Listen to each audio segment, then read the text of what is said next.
تازه او مهم خبر سعودي عربستان اعلان وکړ چې د کرونا ویروس د خپرېدو له وجې د هغې هوا ته په مقعد ډول د عمرې سفر او د نبوي مقبرې زیارت بند شوی دی.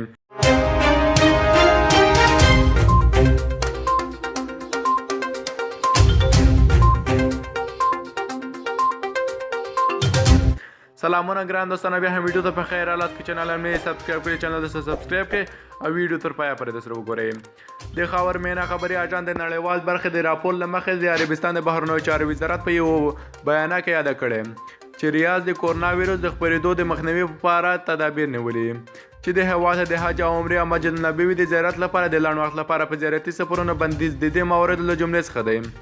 د دې بیانیې له مخې هغه هېوادونه او اتباعو ته چې کرونا ویروس پکې خپور شوی دی د سیاحت د ویزې ورکړه هم بند شوې ده. که څه هم تر اوسه په سعودي عربستان کې د کرونا ویروس د شتون په اړه کوم مشخص شمېر خپور شوی نه دی، مګر د سږ کال د دلوي پر 18 نیټه د دغه هېواد رسنیو پر د ویروس د 2 هندي اتباعو د اخته کېدو خبر ورکړ، مګر دا خبر له کوم ځنډ پرته د سعودي چارواکو لخوا دروغ وګڼل شو. د دې څو ورځې وروسته هم د سعودي چارواکو د یو چینایي محصل د وژنې خبر ورکړ چې پر کرونا ویروس د اخته کېدو د شکمن دلیل له وجې قرنطین شوی و، مګر وروسته اعلان شو چې ټیسټونه یې منفي وو.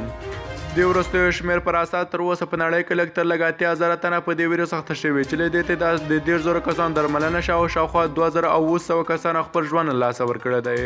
مننه کوم دوستانو چې ویډیو تر پایه پورې وکتل او که چینل مې سبسکرایب کړئ، چینل ته سبسکرایب کړئ.